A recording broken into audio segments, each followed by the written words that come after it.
Welcome back to the SMT YouTube channel. In this video, we're going to take a look at some of the things from the earnings for the Q2 2025 quarter for AT&T. A lot of strengths, a lot of positives. The market was actually down on the initial earnings release, but it has since recovered and now is to the upside and is positive. So in the green, and things are looking pretty good. So I want to discuss some of the things from the earnings call. I sat through over an hour of discussions from the executives.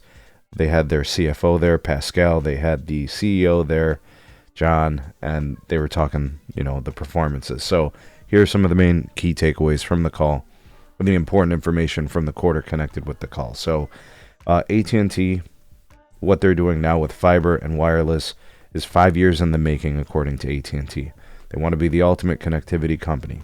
The guide for the rest of the year is unchanged. They're leaving everything where it's at. AT&T was quoted as saying these best days are in front of us. They added 401,000 postpaid phone net adds. They added 263,000 fiber customers. They added 204,000 internet air customers. So the broadband side is very, very strong. 400,000 FirstNet customers added. They didn't really discuss that on the call. They are expecting a competitive environment for the rest of the year, but based on how competitive it's already been, AT&T likes their chances. The convergence percentage continues to improve and increase.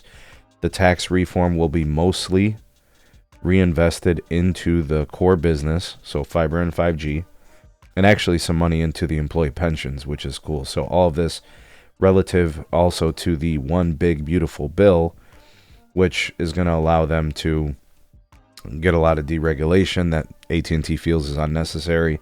A lot of the things that allows them to be better connectivity company, do more with fiber building and wireless and wireline network infrastructure. They were very complimentary of the FCC. I'll get to that in a second. $16+ billion free cash flow. They guided up there. $4 billion in share buybacks this year.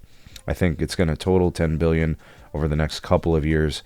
Wireless ads do not include prepaid integrations. That's important. They said that a lot of people are coming off of device financing, which means people are kind of moving forward or trying to get ahead of tariff potential impacts. This would explain the churn going from 0.70 last year this quarter to 0.87. And they say that something is going to continue the switching for the rest of the year. Expenses are up. They mentioned AT&T Guarantee being part of that, but it gives the customer a positive view and perspective on the company, so they have no problem doing it. AT&T Internet Air is correlated to network modernization. They do feel like where those customers are taking that service, eventually they are going to migrate them to fiber over time. And Internet Air was referred to by AT&T, this is their words, not mine. They said it's a low-end product, and this, of course, is relative to the fiber piece. They did say that the churn is not due to their pricing, at least according to CEO John Stankey. He said in regards to price increases, they said, we give our customers something when we do raise their prices, which is kind of a shot at Verizon because very typically Verizon doesn't give customers more when they raise pricing. They typically are giving them the same. Stankey was also very complimentary of the FCC in speaking to the spectrum pipeline, business operations, regulations, seeing a lot of good changes in comparison to the old FCC. A lot of questions came in on churn. They talked about potentially buying fiber overbuilders if the price was sweet enough, but it wasn't something that he really delved into much. He did mention that fiber is replacing copper, and they're doing it where it makes financial sense. They mentioned that they do have excess capacity, typically in places where they don't have a lot of share, or typically places where they don't have fiber. They said the fiber is following where the workflows dictate that they go, and they say they win with fiber, they take share with Internet Air. Those are two different things, hitting people at the top and the bottom, kind of going back to that, which one is the top end product versus the low end product. And he said our competitors are responding to us and what we do. Very interesting there. 4 million more locations of fiber will be passed annually. The revenue is guiding up on fiber.